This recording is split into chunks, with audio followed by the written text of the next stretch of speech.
As Trump boasts of peace progress and better talks, are war threats over the Strait of Hormuz actually escalating to the most dangerous point yet for global oil? After fresh U.S. Marines land in the Middle East, why is one of Trump's top economic lieutenants suddenly issuing a big warning about retaking Hormuz by force? As Washington floats a naval escort plan for tankers, will Iran really blink on the oil choke point it has used for leverage for decades, or dig in even deeper? And with markets on edge, is a nervous Trump now dropping his toughest ultimatum yet? Open the Hormuz Strait fast, or face the destruction of Iran's energy heart? As Trump talks up great progress in secret negotiations, his own team is warning that Hormuz and the world's oil markets are hanging by a thread. On March 30th, the U.S. Treasury Secretary said Washington will retake control of the Strait of Hormuz using naval escorts if needed. Scott Bessent insisted freedom of navigation would be restored either by U.S. warships alone or by a broader multinational force. Regimes, so the market is well supplied, and we are seeing more and more ships go through on a daily basis as individual countries cut deals with the Iranian regime for the time being. But over time, the U.S. is going to retake control of the straits. Bessent's statement landed just as Donald Trump himself was publishing a new, explosive threat directly to Iran over Hormuz.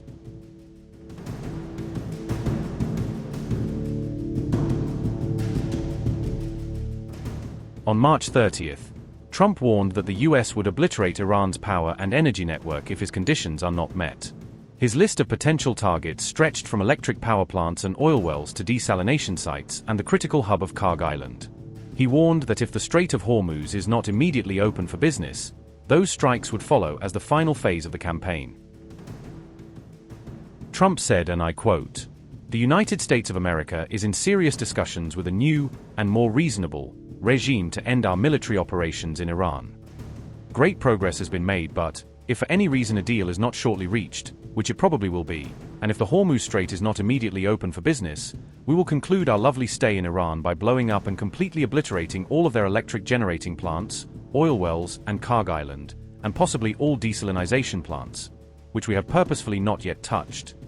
This will be in retribution for our many soldiers, and others, that Iran has butchered and killed over the old regime's 47-year reign of terror." Unquote.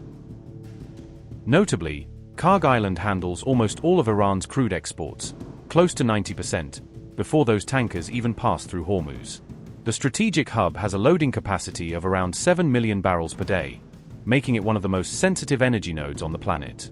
U.S. officials are reportedly even weighing a possible ground move to seize the island if airstrikes and pressure do not force Iran to back down.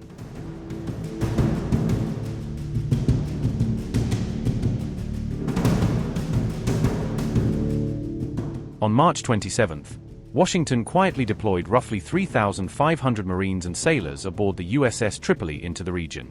U.S. Central Command said the force arrived to expand options just as the war entered its fifth week. Those troops and their amphibious assets are expected to sit within striking range of Iran's coastline and key hubs like Kharg Island. This deployment stacks on top of thousands of U.S. troops, aircraft, and naval units already based across the wider Gulf. Even as Trump insists negotiations are going extremely well, Iranian officials dismiss U.S. demands as excessive and illogical, widening the gap between the two stories. So we've had very good negotiations today with Iran, getting a lot of the things that they should have given us a long time ago. We'll see how it works out, but they're very good, moving along very nicely. And they've destroyed a lot of additional targets today. The Navy's gone, the Air Force is gone, we know that. But we destroyed many targets today. It was a big day. And we are negotiating with them directly and indirectly.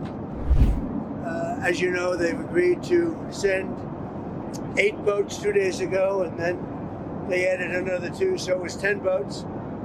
And now today they gave us as a tribute, I don't know, I can't define it exactly, but they gave us, I think out of a sign of respect, 20 boats of oil, big boats of oil, going through the Hormuz Strait. And that's taking place starting tomorrow morning. I would only say that we're doing extremely well in that negotiation, but you never know with Iran because we negotiate with them and then we always have to blow them up, whether it's the B-2 bombers or just terminating, as an example, the Iran nuclear deal done by Barack Hussein Obama, probably the worst deal we've ever done as a country, one of the dumbest deals we've ever done. We have had no direct negotiations with America so far, since the last round of negotiations until now. The U.S. demands have been very excessive, unrealistic, and illogical. The meetings that Pakistan has with neighboring countries are, well, a framework they themselves have established. We have not participated in this framework. Was the Strait of Hormuz ever closed before February 28? Iran has, throughout all these years and over these decades, been the free guardian of maritime transit in the Persian Gulf and the Strait of Hormuz. What the world is facing now is the result of the military aggression of America and the Zionist regime. The actions that America and the Zionist regime carried out against Iran's nuclear facilities are absolutely illegal. They are a crime, both according to United Nations Security Council resolutions and according to IAEA, International Atomic Energy Agency, Resolution 533. This action is absolutely illegal. It is criminal. More regrettable than this criminal action is the double standard of the agency and the Director General of the agency.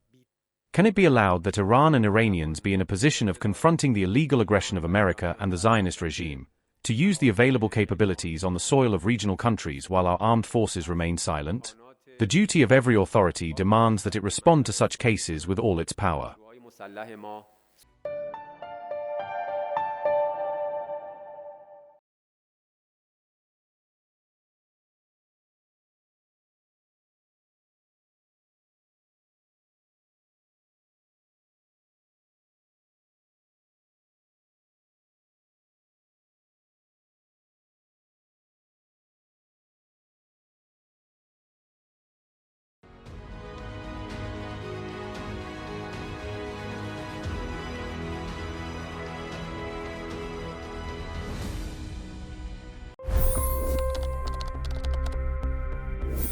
$25 crore गरीब गरीबी को परास्त करके बाहर निकले। For the good of our nation, let's work together and let's truly make America great again. The fastest news breaks. Requested PM saying that we will have to speak to Putin and to Zelensky. The biggest newsmakers. The relationship with India is probably the most important bilateral relationship the U.S. will have for the rest of this century. The capital delivered quite an election result today. Expert analysis. The million-dollar question today is how to stop this dance of death. Ground reports. I'm standing at the crossroad of the Kumbh Mela. Behind me are more than 100 entry ghats. Long-form interviews. Exclusionary politics is reflected in Manipur case as well. You don't bother because this is a small state. Deep dive into burning issues. It's often said DRC could be the richest country in the whole world. It's because of what sits underneath. Why exactly did the US topple the Sheikh Hasina government? HT videos. We don't just break news, we break it down.